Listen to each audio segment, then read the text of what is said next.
20 drummers, my top personal favorites. Now, please keep in mind, this is my personal 20 favorite. The next drummer could wander into this drum room here and have a completely different list of 20 drummers that are his favorites. Now, how I've come up with this list is not just my favorites, like guys I like to listen to, but guys that have influenced me musically, as I am a professional drummer. Anyone that watches my videos knows that. So drummers that have influenced me, drummers that have inspired me, drummers that motivated me, drummers that I love to listen to. There's many categories for this list. It's not just literally who I like.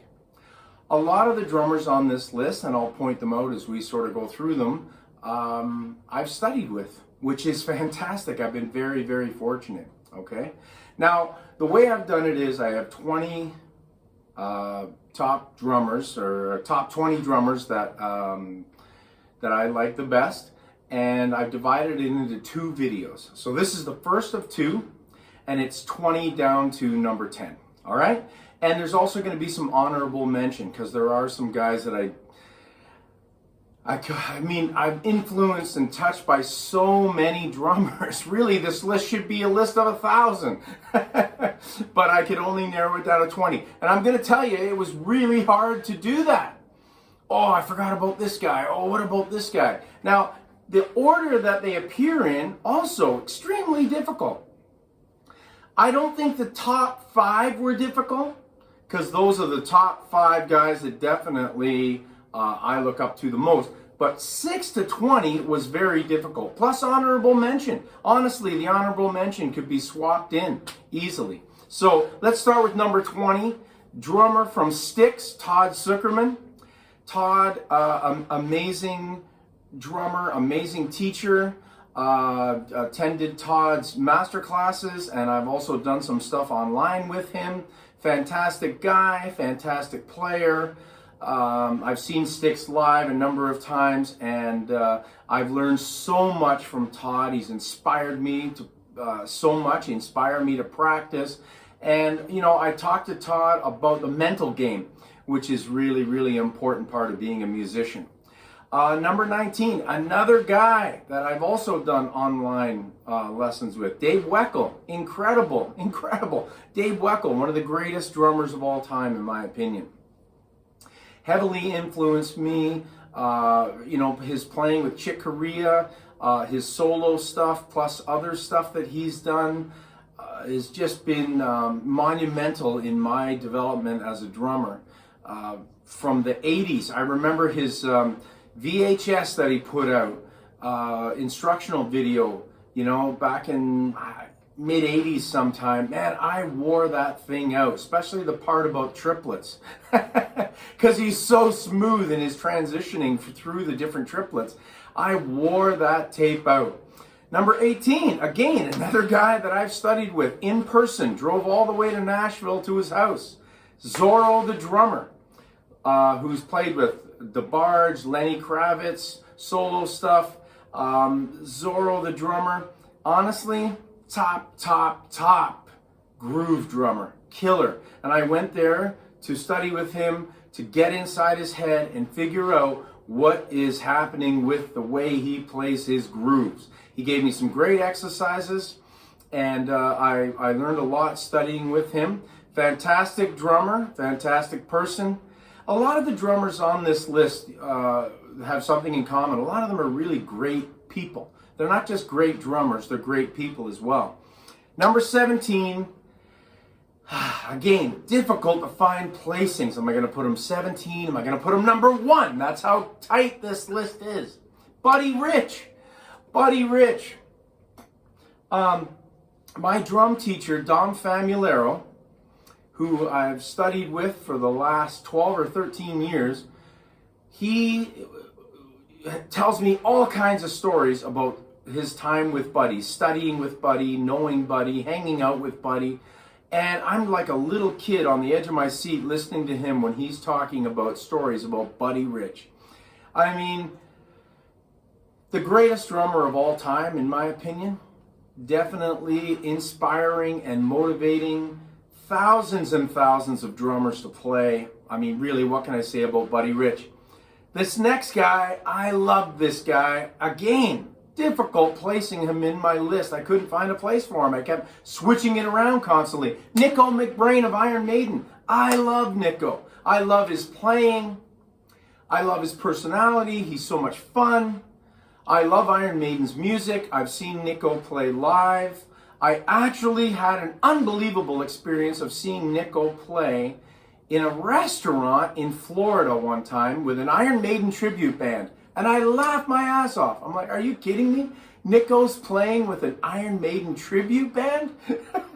Doesn't he get enough of Iron Maiden on stage?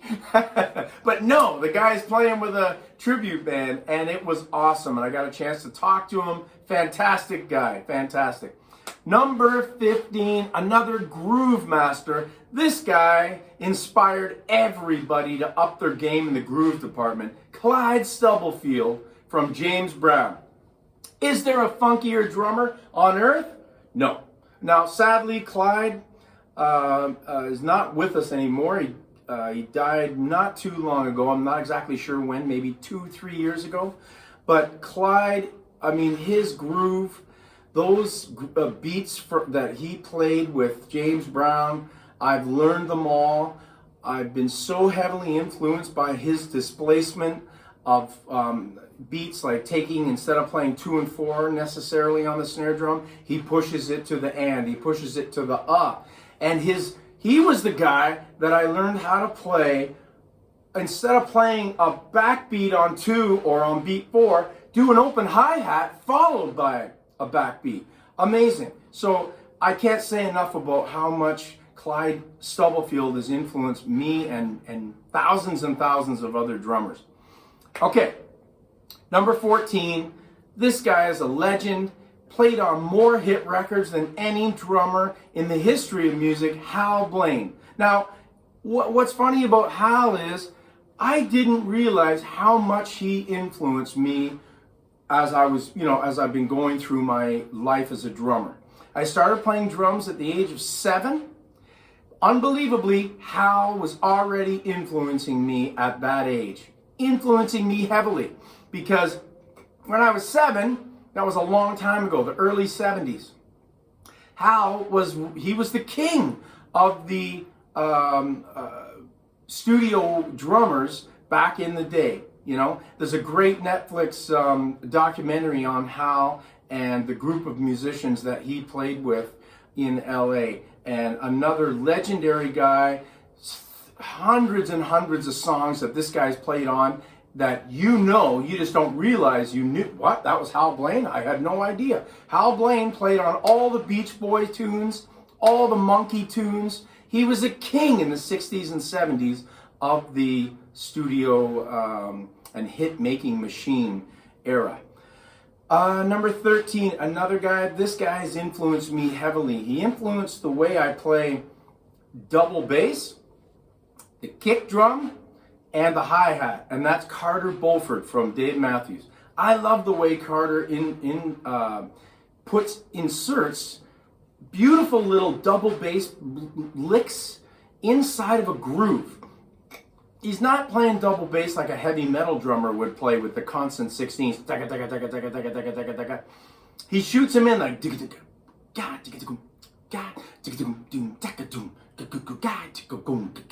and makes it groove like crazy. And I love that. And I love the way he plays his hi-hat. Exact same thing. Playing a groove, but he's certainly not playing it like this. He's throwing in little hi-hat, Stuart Copeland-y kind of things. But they're Carter's things. They're his own things. You got to check out Carter. Check out Under the Table in Drumming, his DVD, instructional DVD, to really, really get into what Carter does. In the future, I'm also going to do a bunch of videos sort of documenting these different drummers and demonstrating the things that I've picked up from them, because every one of these guys, I've picked up little things from them, some more than others. As we move through the list, some more than others, for sure.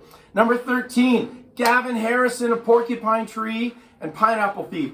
This guy has heavily influenced my double bass playing. The way he phrases around the drum kit with those double bass licks that he combines with his toms, his hands and foot playing is second to none. This guy's a great player, very musical. I love Porcupine Tree. They're probably next to Dream Theater and some of the classic Genesis, some of my favorite progressive rock stuff. And I love progressive rock. It's probably my favorite style of music that I listen to the most. And his other band, Pineapple Thief, while it's not as drum heavy as Porcupine Tree, it's very melodic, and you can tell that Gavin makes the band better. I saw a video of Pineapple Thief without Gavin, then you watch Pineapple Thief with Gavin, and you think it's two different bands. He ups the game of all the musicians. That's the kind of player Gavin is. He makes everybody better. Much like Buddy Rich. Buddy Rich made everybody better in his band too. Number 11, this guy, huge influence, massive. Kind of like Clyde Stubblefield in the sense that I learned how to become a better groove player by really heavily checking this guy out. Omar Hakim, David Bowie, Chaka Khan, Michael Jackson, George Benson, Celine Dion, Madonna, you name it. This guy's played with everybody. He's one of those guys that's just, he can play anything. Jazz, funk, pop, rock, you name it. Latin, Afro-Cuban, you name it, he can play it. And he plays it all at the highest level. I saw him play live with John Scofield once, which was amazing, jazz fusion concert. I also saw him play live with Chic. Funky as hell. His drum solo had everybody dancing as much as the music. Very few drummers can really, really uplift a crowd. I always hated that saying, when the drum solo starts, that's when I go get my beer. You're not going anywhere when Omar Hakim launches into a drum solo, because the only thing you're going to be doing is this, because he drives that solo so heavily, so funky, so musical. There's none better than him in playing musical solos. Now, here's another guy, my number 10. This will be the final drummer for this part 1. Manu Katché. This guy has influenced me so much. What a beautiful, beautiful musical player. Similar to Omar, but different. Peter Gabriel, In Your Eyes. What a classic drum groove. My favorite Manu groove of all time is Somewhere Down the Crazy River by Robbie Robertson. And, you know, Manu was a guy that taught me you can be super musical and groove like crazy, but you don't necessarily always have to lay down a backbeat. If you listen to those grooves, the backbeat is understated, in some cases not even there. So Manu is a guy you want to check out. Now, I've seen Manu live, but I saw him live when he was doing a solo stuff. I've also attended one of his drum clinics. He's not a big clinician like a lot of other guys, but man, when Manu, if and when Manu comes to town, go and see him. What a fantastic player he is. Whether he's doing solo stuff, playing with his band in France. I unfortunately can't remember the name of the band that he plays with, but go and check him out if he comes around, because he is top dog. So that is my 20 to 10 list. Please stay tuned for number 9 to number 1. It's going to be really exciting. And also, please keep in mind, this is my personal list. You could have completely different drummers, 20 to number 10. Now, I encourage my anyone watching this video, my subscribers or anyone, give me your list. You know, I'm always excited and interested to see other people's lists. It depends on what era you grew up in, who you listen to, who influenced you, what bands you like. There's so many different musicians to choose from, and it's individual. Different musicians affect us all in different ways. So that is video number 1. Stay tuned for number 2. See ya. Keep up the groove.